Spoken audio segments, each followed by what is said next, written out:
আল্লাহর বন্ধু মেরাজে যাওয়ার আগে ওযু করেছেন, উঁচু জায়গায় বসে ওযু করছেন। আল্লাহর বন্ধু রব্বুল আলামিনের সাথে সাক্ষাৎ করে এসে দেখেন ওযুর পানি এখনো উঁচু জায়গা থেকে নিচু জায়গায় টপকে পড়তেছে, টপ টপ করে এখনো পড়তেছে।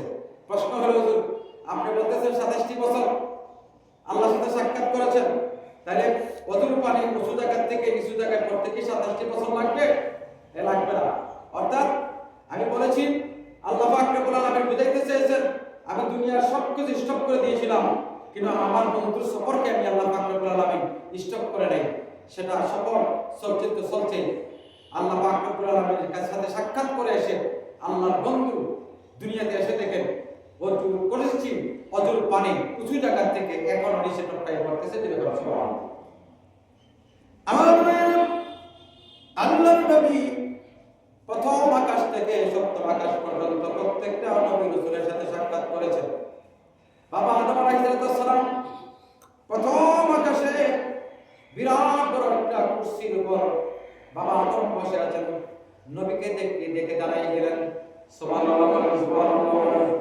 আল্লাহর বন্ধুকে দেখে বাবা আদম দাঁড়িয়ে গেলেন, সালাম বিনিময় করলেন, বুকে বুক লাগাইলেন আর বললেন, আল্লাহর বন্ধু রহমতের নবী, আজকে আপনার জন্য আকাশের প্রত্যেকটা স্তরের দরজা আপনার জন্য খোলা, আপনি যান। সুবহানাল্লাহ। এইভাবে করে দ্বিতীয় আকাশে ঈসা ইয়াহিয়ার সাথে সাক্ষাৎ করেন, 3 নম্বর আকাশে, চতুর্থ আকাশে ইদ্রিস আলাইহিস সালাম সাক্ষাৎ করেন, পঞ্চম আকাশে হারুন আলাইহিস সালাম সাক্ষাৎ করেন, ষষ্ঠ আকাশে মুসা কালিমুল্লাহর সাথে সাক্ষাৎ করেন, সপ্তম আকাশে ইব্রাহিম ও খলিলের সাথে আল্লাহর নবী সাক্ষাৎ করেন। আলহামদুলিল্লাহ।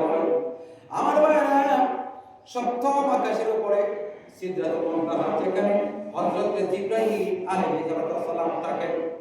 জিবরাইল আলাইহিস সালাম সেখানে থাকেন। আল্লাহ পাক রব্বুল আলামিন কোন খবর দিলে পৃথিবীর জমিনে নবী রাসূলদের কাছে নিয়ে আসতেন। সিদরাতুল মুনতাহা পর্যন্ত জিবরাইল আলাইহিস সালামের স্থান, এর ঊর্ধ্বে জিবরাইল আলাইহিস সালাম যাইতে পারে না। আল্লাহর বন্ধু নূরুল নবী সাল্লাল্লাহু আলাইহি সাল্লাম মক্কা নগর থেকে বাইতুল মাকদিস হয়ে সপ্তম আকাশের উপরে বাইতুল মামুরের দিয়ে নামাজ পড়ে সিদরাতুল মুনতাহা গেলে আল্লাহ ফেরেশতা জিবরাইল বলেন, আল্লাহর নবী আপনি বুরাক থেকে এখন নামেন। আল্লাহর নবী প্রশ্ন করেন, না জিবরাইল আমি কি আল্লাহর দরবারে এসে গেছি? জিবরাইল বলতেছি, ইয়া রাসূলুল্লাহ, ইয়া হাবিবাল্লাহ, আল্লাহর দরবারে কোনো বহুদূর, এটা আমি থাকার স্থান। এতক্ষণ আমি আপনার সাথে ছিলাম, আমি আপনার সফর সঙ্গী ছিলাম, এখন আমি এর উঠতে আর যেতে পারবো না, যাওয়ার ক্ষমতা আমি জিবরাইলের নাই। আমি জিবরাইল এখানে থাকি, এখান থেকে আমি খবর নিয়ে দুনিয়ার বুকে নবী রাসূলদের কাছে যাই, এর উঠতে আমি যাইতে পারি না।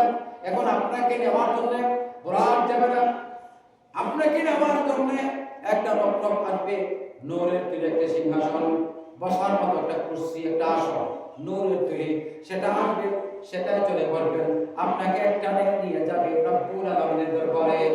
সুবহানাল্লাহ।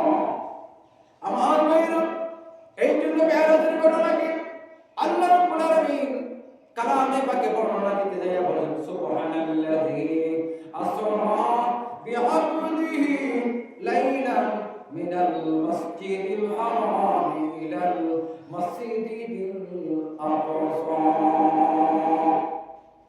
আমার ভাইরা, লাইলা রাতের সামান্য সময়, আবার হতে আসছে 27টি বছর। কেমন সম্ভব?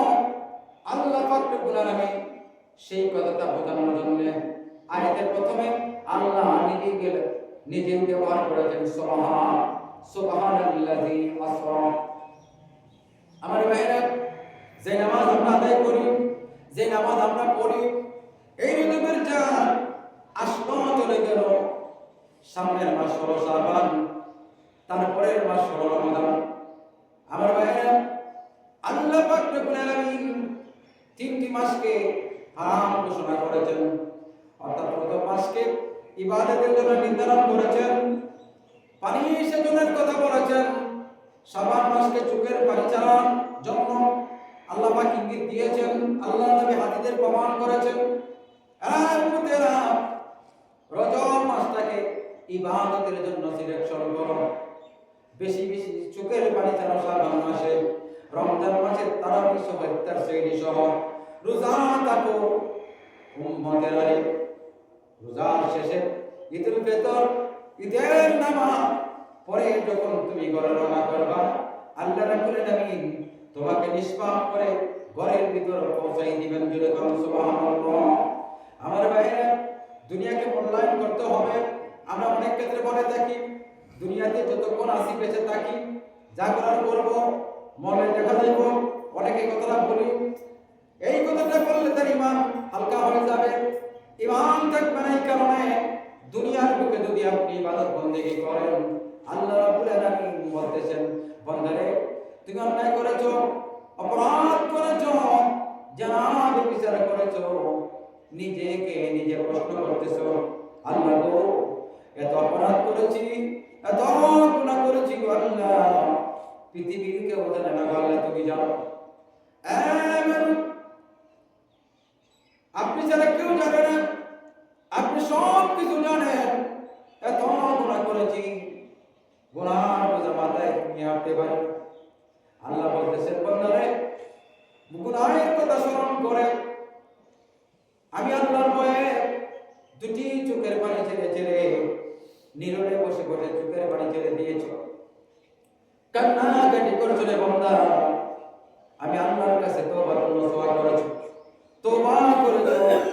জানে বান্দা, তোর চোখের পানির বিনিময়ে, চোখের পানির বিনিময়ে আমি আল্লাহ রাব্বুল আলামিন তোমার জিন্দেগীর সব গুনাহ মাফ করে দিলাম। জোরে বলুন সুবহানাল্লাহ।